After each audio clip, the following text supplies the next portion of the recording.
We will do item number 3. Well, Order confirming the mayor's nomination of Lieutenant Colonel Lucius Wright to the Jackson Municipal Airport Authority Board. so move. Item's been moved and properly seconded. Mr. Mayor. In the introduction of Colonel Wright, I'll let Come him on get down. here for a moment.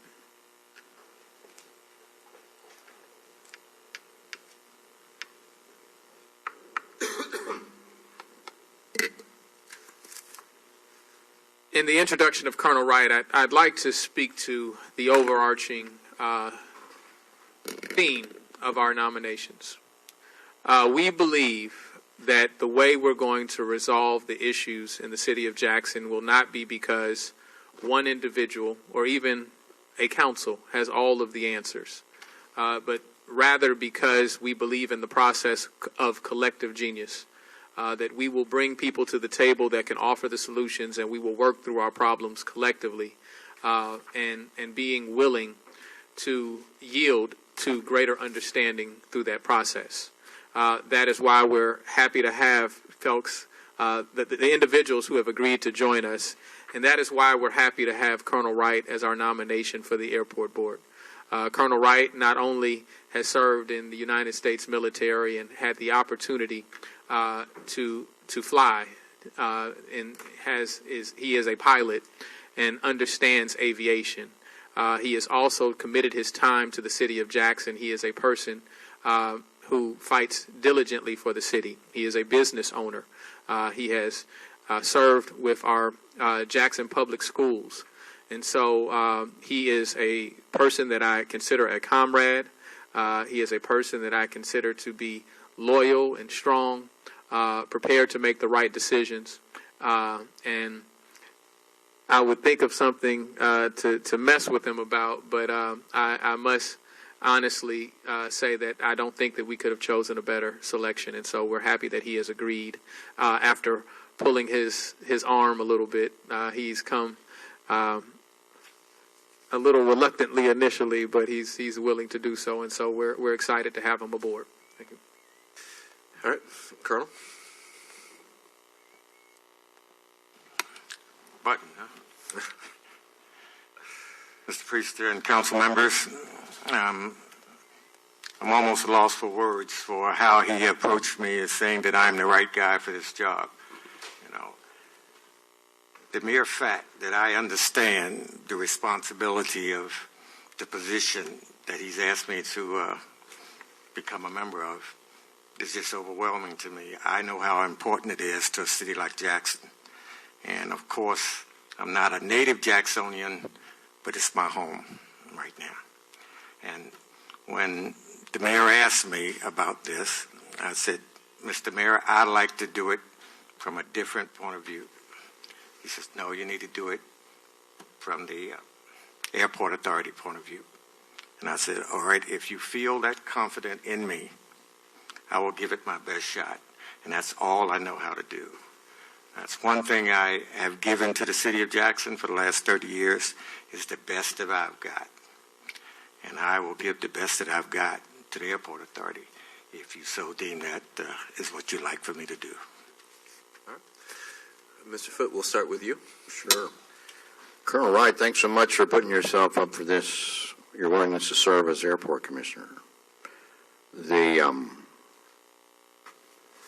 I'm pleased to see that you were in the Army Field Artillery. So was I. Oh, good. I was a little behind you. I got to Fort Sill as soon as I could, but several years after you got there. Second home. Let's see. You served. What kind of helicopter did you fly after you went to flight school? Well, I'm dual rated. My first flying experience was fixed wing, but Huey's. Oh. Flown those, the H-58s. Huey's? Okay. Yes. Well, great for you. And you served, and you flew those in Vietnam. Yes, I did. I had a couple of combat tours over there. Good for you. You served in Germany from 1975 to 1978. I served in Germany from 1975 to 1978. Where were you stationed? I was with the 210th Field Artillery, and that was at Herzogenaurach, a little place outside of Nuremberg and outside of... I was about 30 miles away in Ansbach. Ansbach? Yeah, it was with the 7th Corps Artillery. Yes. all home week. They're having a moment. How'd you find this guy? You've got a child that lives in Baltimore. I've got 3 children that live in Baltimore. We just took your Hey. resume and What can I say? photocopied it and put a new name on it. You got lots of recommendations. How did you get selected as the first Olympic torchbearer for the Atlanta Olympics? Well, I wonder myself, but I've been told that, as was said earlier, someone is always watching you. When I came to Jackson, I got intimately involved with the young people in Jackson by starting organizations and working through the school system. And with ROTC, I had a lot of youth involvement. And someone wrote a letter when they were asking for nominees to participate in the Olympic Torchbearer program. And that made its way through the screening process up to the President of the United States. And he said, would you do that? And at 1996, at the State of the Union, he introduced me to the world as one of the first named torchbearers for the 96 Olympics because of what I was doing in Jackson. That is awesome. Congratulations. Thank you. It was an honor. And then lastly, the thing I think is probably most important is the fact that you recently retired as the director of the Army Instruction, JROTC for the Jackson Public Schools. They do a great job, and I appreciate your leadership and mentorship there. Well, thank you. That's a tremendous organization. It is. It has affected a lot of young It does. people's They lives. do a great job of getting kids to graduate, too. It's indeed. Thanks so much. You're more than welcome. Thank you, Councilman Mr. Stokes. President. Colonel Wright, normally I stated to Dr. the new planning director, I normally don't come to these confirmations. I'm here today because of you and the love and respect I have for you in the Farragut Street issue. Gang banging and going the wrong way. You showed love, compassion, and leadership that you got kids that were bad and going bad into ROTC, and they had their uniforms and marching and ended up going to the military. You saved a lot of people's lives, and we thank you for that. I never forget, I don't fly, Doc. You know I don't fly. Very seldom do I fly. I think maybe in the last 10 years I may have flown 2 times. And one was to Frank Melton's funeral, so I just don't fly. And you got Alice Tears there. I don't know if y'all tricked me or what, to get on a crop duster, one of those propeller planes. I had to cover my head up the whole trip. And we went to Alabama, where you were helping young people there, and I think they had those helicopters. Could you tell me the place and what you were doing with those young people at that place? Well, thank you for flying with us on that trip. I know it wasn't United. And it was interesting looking in the back seat sometime to see if he was still there. But one of the things that I observed when I came here was that most of the young people had not left the city of Jackson or the state of Mississippi. And when I was asked to handle summer camps by Cadet Command, I thought that was a tremendous opportunity to expand their horizon. So for about 2 months, being an Army aviator, I could go back to Fort Rucker and ask for favors. I was an instructor there. And there, the most interesting things that were going on was aviation, of course. And that's something that some of the students in ROTC never been close to an aircraft or been in one.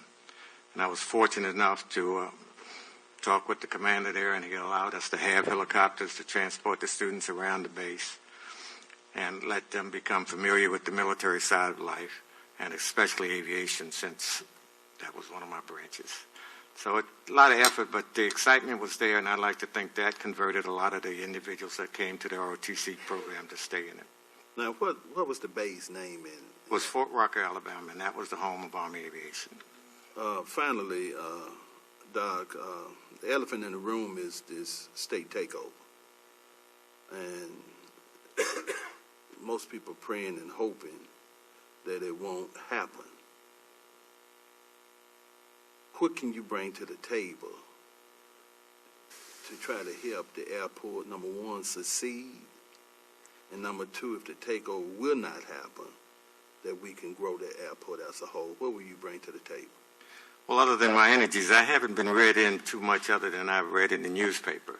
But I do understand that there are two diamonds in the rough right here. One's a little bit rougher than the other. But the airport out there at Wally Evers is a tremendous facility, and it has some potential to grow. There's another one right off Industrial Drive and Sam Jones that can really perhaps turn itself into an executive airport or a VIP airport. 5,000-foot runway. Executive jets can land on that. Twin aircraft can land on that. And the space around that is ideal for development. I see that as an excellent vehicle for economic development here. And if we can get our heads together with the communities around here that wants to do something and allow them to work through us at the Airport Authority, I think they will not take it out of a winner's hand. Thank you, Mr. President. Mr. Stamps? Thank you, Mr. Vice President. And everyone has a how Colonel Wright changed their life story. I was in ROTC growing up, and I realized in the 8th grade that I wasn't going to college. And Colonel Wright facilitated the ROTC during that time period over at Forest Hill High School and Sidewell Junior High. And he selected me to be a part of President Bush's detail holding the flags as President Bush when he came to town. And I realized at that point, that's what I want to do. I want to do that. And I was single focused the entire time, and your leadership and staff helped put me on that pathway to garner the skills necessary to within 12 months of leaving leaving high school, I was in the White House. And so I want to say I appreciate you for sitting me on course and many others like me on course for a bright future. My pleasure, and the potential was recognized immediately. It wasn't a hard choice for you. Thank you, Colonel. I want to speak just very, very quickly to expanding airport opportunities to children who aren't exposed. A lot of our children aren't exposed to these kinds of opportunities. And could you just, I know you haven't dug into Hawkins Field a lot, but, growing up in Sunset Apartments, looking across the street at Hawkins Field growing up, if there was just a way that young people could participate in Hawkins Field trips, school courses, those kinds of things, I think would help our underserved communities grow. So just think about as you go forward. I'm going to support you, like I told you before. But just think about how ways we can connect JPS deeper to the airport system. They're already doing some things, but how can we increase that to make it very impactful for our young people? I want 16-year-olds flying all the time, not just onesie twosies here or there. I want it to be the norm because they have an airport right in the middle of town. Right in the middle of town. There's no real questions about it. Thank you for that. There is a plan to try to incorporate that in Jackson Public Schools prior to my departure, and I just have to talk with Colonel Willis to see what the status of that is. Good afternoon, Colonel Wright. First question, are you planning on taking your bullhorn with you? No. I want to commend the administration because, you had, people who would say would be opposed to Jackson saying we need someone with aviation experience, and so there it is. So I want to commend you for looking at that. I just want to let you know I support you, excited about the expertise that you would bring and also the diversity that you would bring to that board. And nothing else further, sir. All right. Council Lady Lindsay. Councilman. Thank you. I've actually known the Colonel for many, many years. When he was hired by Dr. Bob Fortenberry to come to Jackson, Mississippi, I was working at Jackson Public Schools. And I remember so vividly the day you walked in because here was this very impressive man in a uniform who was take charge and not putting up with much foolishness. We were all excited because we knew you were going to take the JROTC program to a much higher level, and you did. You absolutely did all of that. As I've been listening to you, I'm really impressed that you seem to already have some knowledge and some understanding that serving on the airport authority is far more complicated than worrying about Southwest Airlines or new restaurants in the airport. And so with that thought in mind, and with your extensive military background, could you please just talk to us a little bit about how you think your military experience and background will serve the airport in you in this role? Well, it should be easy because the organization is still there. I'm just, I guess, wired that if there's a mission and it's been decided that that's what we're going to do, and it's up to me to figure out how to accomplish that mission, that's what I hope I can bring there.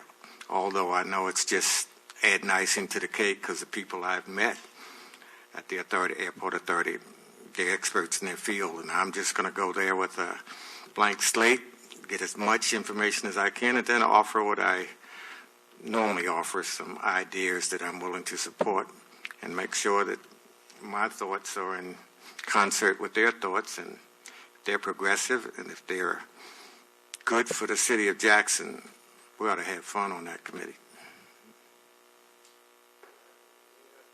Further questions? Otherwise, I think it's time for us to go ahead and vote. All those in favor? All right. Congratulations. Thank you very much. Wait, hold on. Do you have anyone with you that you'd like to introduce?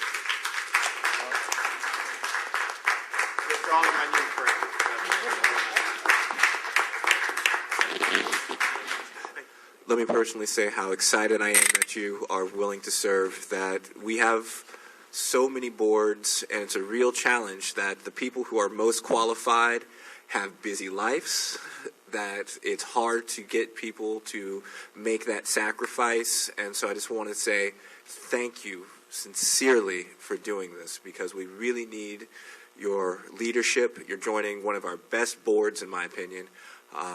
But I want to thank you. I want to thank your family. I want to thank the mayor for this great nomination.